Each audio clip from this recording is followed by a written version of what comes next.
नमस्कार मंडळी, welcome back to your YouTube channel GK Komal blogs. चला तर मी आज मंदिरात जाणार आहे. आजचा दिवस खूप स्पेशल आहे आणि आज पौर्णिमा पण आहे. आणि आज मी करणार आहे पुरणपोळी, कारण आज आहे पौर्णिमा आणि आजचा दिवस 10 ते 15 वर्षानंतर येतो. आजचा दिवस खूप चांगला आहे. आणि दुसरी गोष्ट, आज आहे माझ्या मिस्टरांचा बड्डे, म्हणून मी आज पुरणपोळी बनवत आहे, काहीतरी स्पेशल. इथे मी हरभऱ्याची डाळ ऑलरेडी कुकरला 2 ते 3 शिट्ट्या काढून घेतलेली आहे. तुम्ही बघू शकता डाळ शिजलेली आहे. आणि आता ह्याचं थोडंसं वाटण काढून घेते, कारण आपल्याला पुरणाची आमटीसुद्धा कढीसुद्धा करायची आहे. आणि आता हरभऱ्याच्या डाळीमध्ये मी साखर मिक्स करून घेत आहे. जेवढं पुरण घेतलेलं आहे मी ऑलरेडी पुरण वाटीनं 1 वाटी घेतलेलं आहे, तर 1 वाटी साखर घालत आहे. तुम्ही ह्याच्यामध्ये गुळाचा पण वापर करू शकता, पण शक्यतो मला साखरेच्या पोळ्या खूप आवडतात, म्हणून मी ते साखर मिक्स करत आहे. आपल्याला ह्याच्यामध्ये साखर मिक्स करून ह्याला 2 ते 3 मिनटासाठी फ्राय करून घ्यायचं आहे, म्हणजे साखर पूर्णपणे डाळीमध्ये मिक्स होईल, गोडवा पण व्यवस्थित येईल, पोळ्या पण छान होतील. तुम्ही बघू शकताय आपली साखर टाकलेली आहे.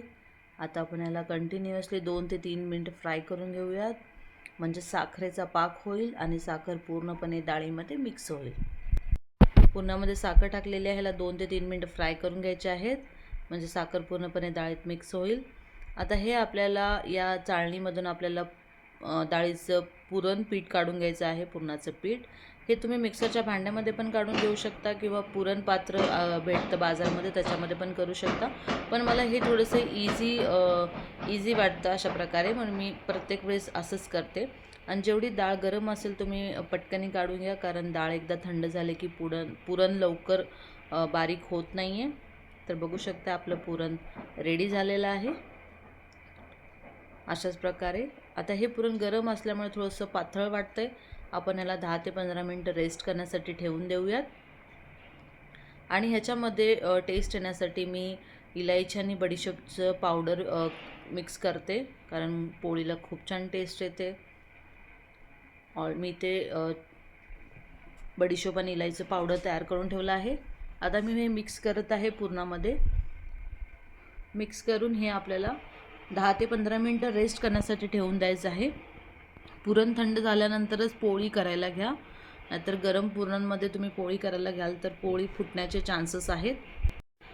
अशा प्रकारे मिक्स करायचं आहे आणि ह्याला आता आपण रेस्ट करण्यासाठी ठेवून देऊया. चला तर आपण करूया पुरणाची आमटी किंवा कढी. खूप जणाला पुरणाची आमटी बोलतात, खूप जण कढी बोलतात. इथे वाटण तयार करण्यासाठी खोबरं, लसूण, थोडेसे खडे मसाले, टोमॅटो, कांदा आणि कोथिंबीर घेतलेली आहे.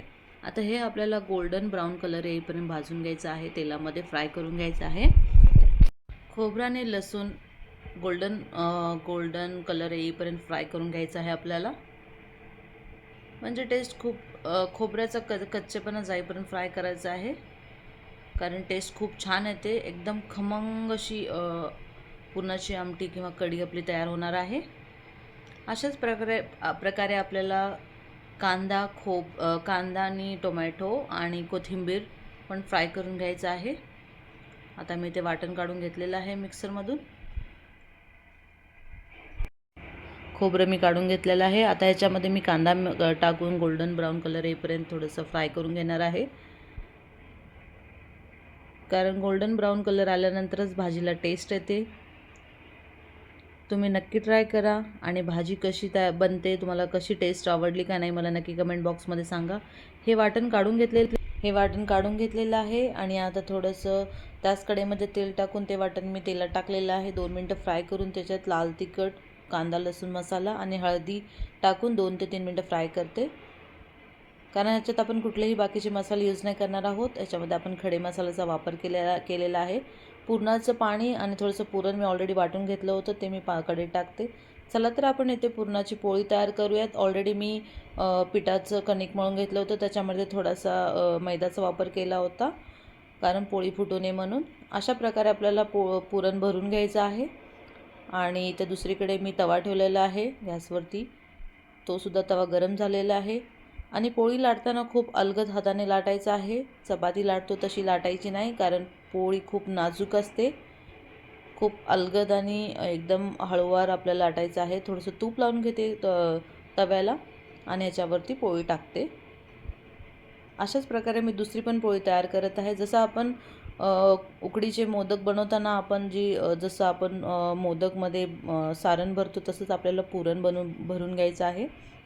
आता एक बाजू आपली पोळीची भाजलेली आहे, तर मी दुसरी बाजू आता पलटते आणि ह्याच्यामध्ये थोडंसं तूप लावते.